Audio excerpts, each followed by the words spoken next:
Welcome to edition of Surviving Your Morning Commute. A little bit about myself, Fuel Machine. Been riding motorcycles for the last 4 years or so. I commute 60 miles a day, 30 ways each way, on one of the probably worst freeways in the United States, the 91 freeway, from Corona or Riverside, California to Santa Ana, Orange County. So figured I would share some of my experiences that I've learned over the 4 years that I've ridden. Currently ride a 2009 Buell XB12 SCG. Back to what we were talking about. Surviving your morning commute.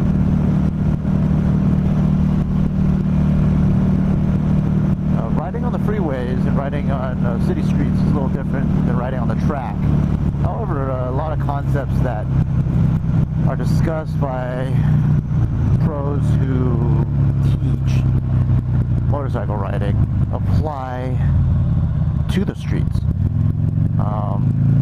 It's a slightly different application, of course, but the basic concepts apply. A couple resources I would suggest. Let's see. One is Total Control by Lee Parks. Another resource is Twist of the Wrist by Keith Code. Those are two go-to guides that I spend a lot of time poring over whenever I have free time. Got Total Control on my Kindle app on my iPhone, so I can flip through it to look at different things to work on. And surviving your morning commute is more than just avoiding getting hit by a vehicle or going down on the freeway or on a road. It's also a little bit mental. It's how you approach motorcycle riding. If you don't enjoy motorcycle riding, then if you have a long commute, I would avoid doing it. I look at my commute, which takes me approximately 40 minutes to an hour daily from door to door, as my hobby. Kind of unusual hobby, you'd say, commuting through traffic. But I enjoy motorcycle riding, and when I ride, I try to apply basic concepts that I would be using on twisties in the mountains, in order to better my skills. Experts have said that in order for you to learn any technique or any skill, it requires repetition. So I consider my commute to work every single day as repetition towards my goal of improving my riding. I've even modified my riding route by about a mile. It's actually a mile longer than it really has to be. It's not the fastest route, but it has some nice twists and turns that I can use to apply my daily body positioning practice, choosing the lines on a turning point, braking point, etc., etc. Like right now, we're coming up to a curve here in the road that I choose to go through every day. I just go through at a not too fast pace, just so that I could lean the bike a little bit, kind of get my body positioning, kind of fun little exercises that I do in the morning commute. So surviving the commute. years of writing, I've whittled it down to gear, mental preparation, road karma, and a mindset of the rider. Gear. I wear full leathers. I wear a two-piece leather suit that zips up at the waist, and it has knee pucks. Not so much so I can drag my knee, but it is just another level of protection for your body in the event that you go down. I've had relatively minor accidents in the last 4 years that caused me to low side, and one instance where I don't remember because I got a concussion. But taking the lessons away from that, I learned quickly after riding with just jeans and a leather jacket that leather pants are a good idea. I had a low side on the 91 within the first year of riding, where I had a car change lanes into my lane and sideswipe me. Fortunately, I was wearing gloves and protected my hand. I came out of that with very, very minor scrapes and bruises, and the bike was not badly damaged. I fixed it myself. But going down at about 35 miles an hour, I slid on my butt with my backpack on, and being on the freeway surface, wore through my pants on the butt area and actually scraped up my leather wallet. That saved my skin. So learning from that slow speed slide, I invested in leather pants, and I always wear leather pants, leather jacket, and the subsequent incidents I had were, other than the one concussion, very uneventful. Did not have any injuries. Slid. One of them I was probably going 50 miles an hour, and did not have any problems in terms of road rash. I see guys riding always on the freeway, riding their bikes in tank tops or with very little gear, and I just cringe because that's just asking for it, no gear,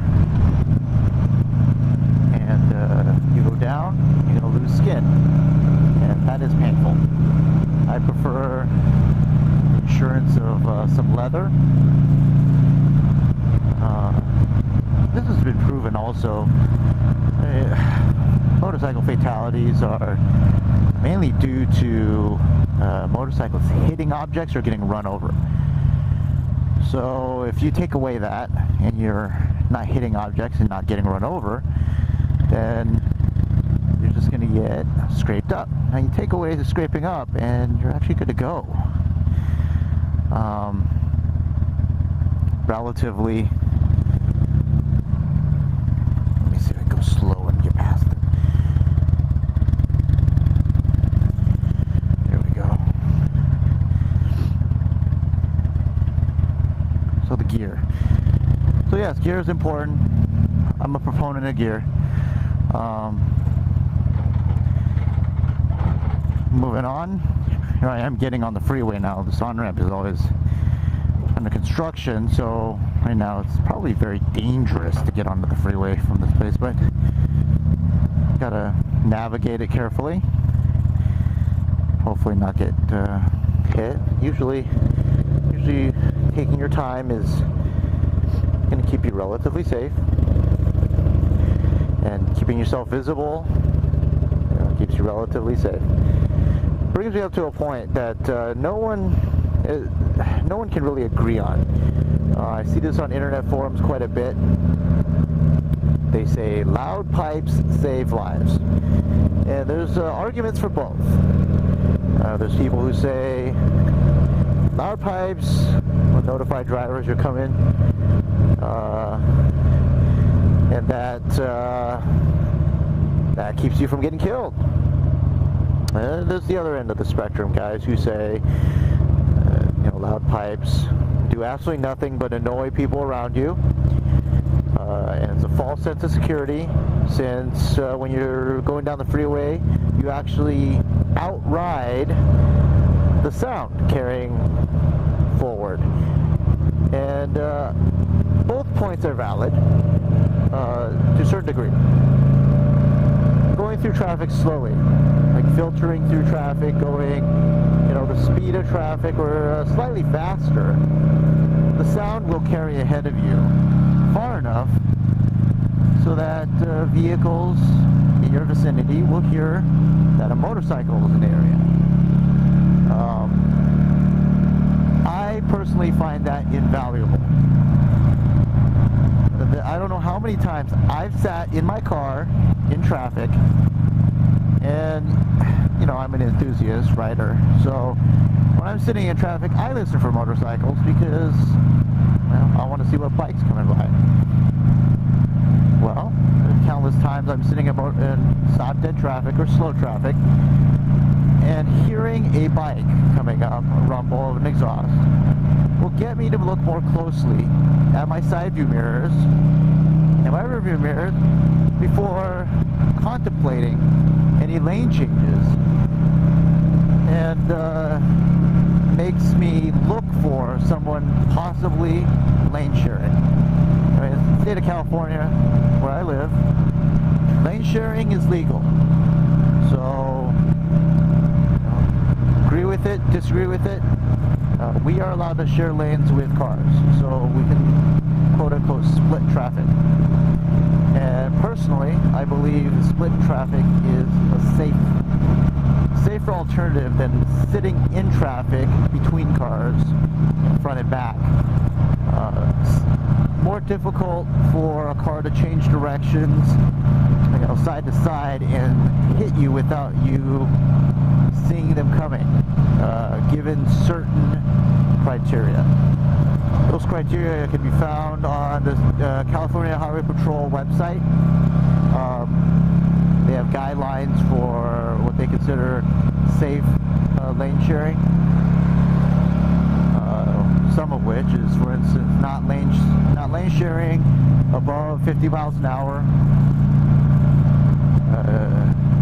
not going over, they say, 5 miles an hour over the speed of surrounding traffic, so on and so forth.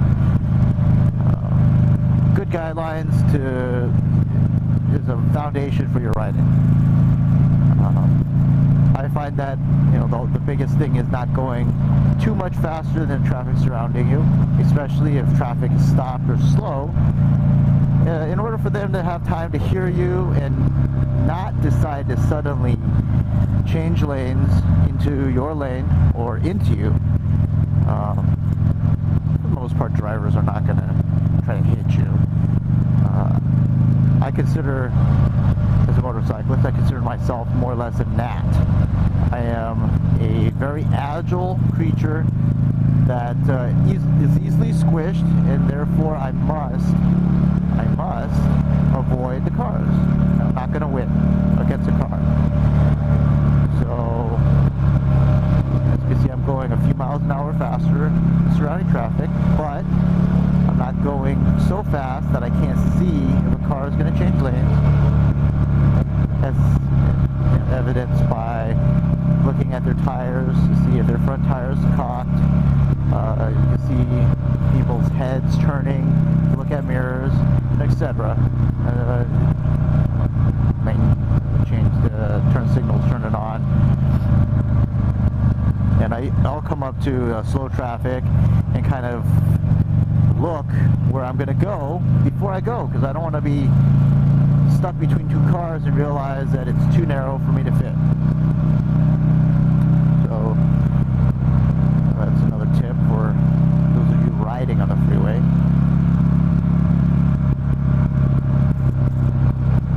Now that really just covers the mindset part, the thought process that you do not own the road. You're really sharing it, and you are just avoiding getting hit by a much bigger vehicle, getting to work safely. Now, in the same token, I see guys who get upset and flip off drivers or hit people's side view mirrors. I believe in road karma to some degree. You know, if you commute the same route or very close to the same route every single day, you will see somebody again. And I guarantee you, if you hit someone's side view mirror, they're going to remember you. And they might not remember you the first time, but they're going to see you on the road again, and they're going to go, there's that jerk who treated me like crap, rightly or wrongly. I tend to err on the side of believing that most drivers are just oblivious to the fact that you're there because they're busy texting or talking on the phone or drinking coffee or doing whatever they do in the car, sitting in traffic. So I give them the benefit of the doubt. So the way I approach that is if I come up to a car that is crowding the lane where I'm going to split, I'm not gonna do the motorcycle thing and rev my engine or honk my horn at them or flash my lights. I generally just slow down and hang out behind the car in a position where if they were to move over, I could pass them. And most people, when they hear my engine and they hear the exhaust and they see me, they actually will move over a little bit because they don't want to get hit.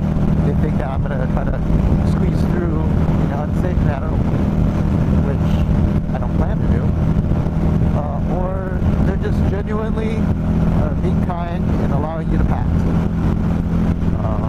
And when I do pass, I will give them a little peace sign, a little token of my appreciation or acknowledgement that I appreciated them moving out of the way from me. And so I think that if you treat drivers with kindness as a motorcyclist, or at least with respect, then they will, in general, respect motorcyclists when they come upon them in the future. So in some sort of thinking, it would be paying it forward. Now, speed. I'm not going to say that I always go the speed limit, because I don't. I do go a little faster than the speed limit, and I find that to be the safest thing for a motorcycle, is slightly faster than the speed limit. Simply because, as taught to me when I was in the motorcycle safety course, when I first got my license, we discussed lane positioning and the importance of not being in the blind spot of vehicles. Moving around and using your entire lane, making yourself visible, and giving yourself the most amount of visibility and, I guess, visual horizon, I guess you can call it, to see what's up in front of you, is an important part of riding. You can't be distracted. So I find that going slightly faster than traffic, it keeps me from being in anyone's blind spot too long, allows me to move up and them to either see me or hear me, but not too quickly. I'm not planning to buzz by them before they know I'm even there. Although my preference for drivers is that they do whatever they're doing on the road, be it going straight, changing lanes, or whatever, without making too many accommodations or any accommodations for me. Because I am basing my actions on what I see on the road.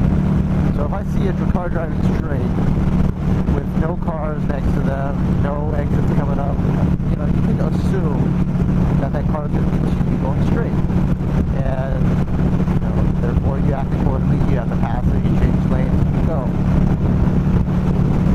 I'm not going to expect that they're going to jump through hoops to get out of my way for me to pass them. And it would be presumptuous of me to look at it that way. I'm going back to the mindset of me being a fly or a gnat.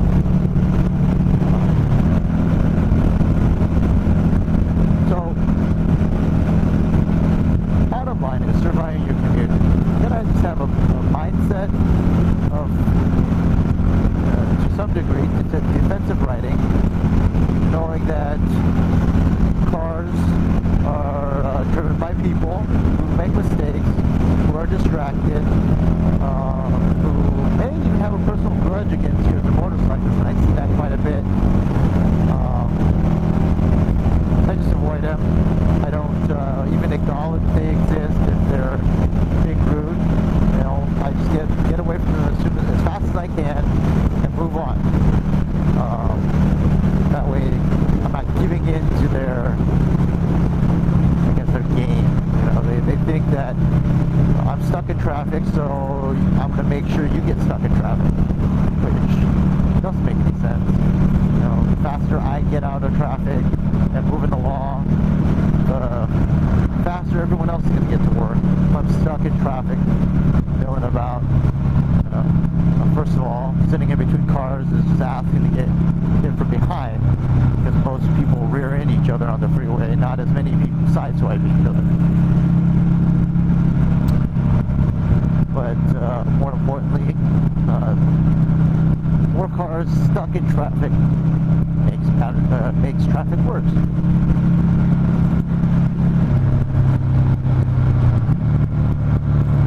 There we go, traffic is slowing down a little bit. But try to maintain a few car lengths, try to see taillights of vehicles ahead of the vehicle in front of me.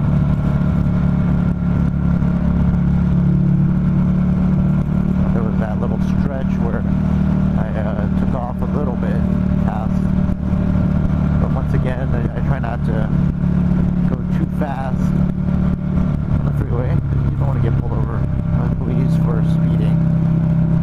And as long as you're not riding like an idiot, I don't think you have anything to worry about. Guys I see that are flying through traffic going 30 miles an hour faster than everybody, where there's really no room between cars. They're really asking for it because you don't have the reaction time or the braking distance to quickly stop in the event the car changes lanes or scoots over a little too close to the car next to them. So surviving your morning commute requires a lot of patience and forethought on your part. You want to plan your route,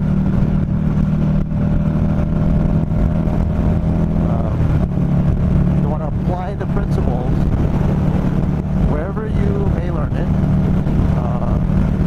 be it total control, twist of the wrist, California Superbike School, motorcycle safety foundation courses, etc.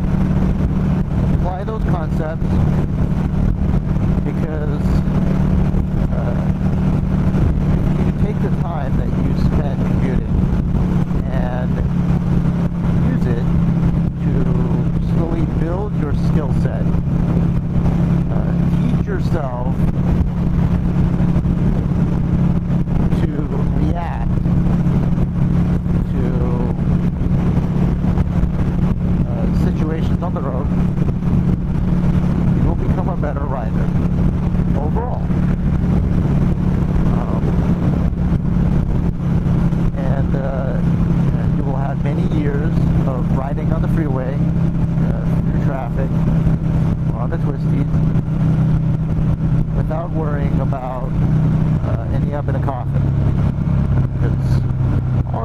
takes, and people always talk about this, all it really takes is one idiot to do something with their, you know, several thousand-pound car to end your life. So you just have to be prepared, especially commuting in the morning. People who are sleepy or hungry or eating breakfast or distracted. You just gotta pay attention, you know. And you gotta be safe and enjoy your riding. Signing off for this edition of Fuel Machine. This is Fuel Machine. Subscribe to my channel if you enjoy this video. This is one of my first videos, so hopefully we'll build on it as other topics come up. And hope to see you next time. Ride safe.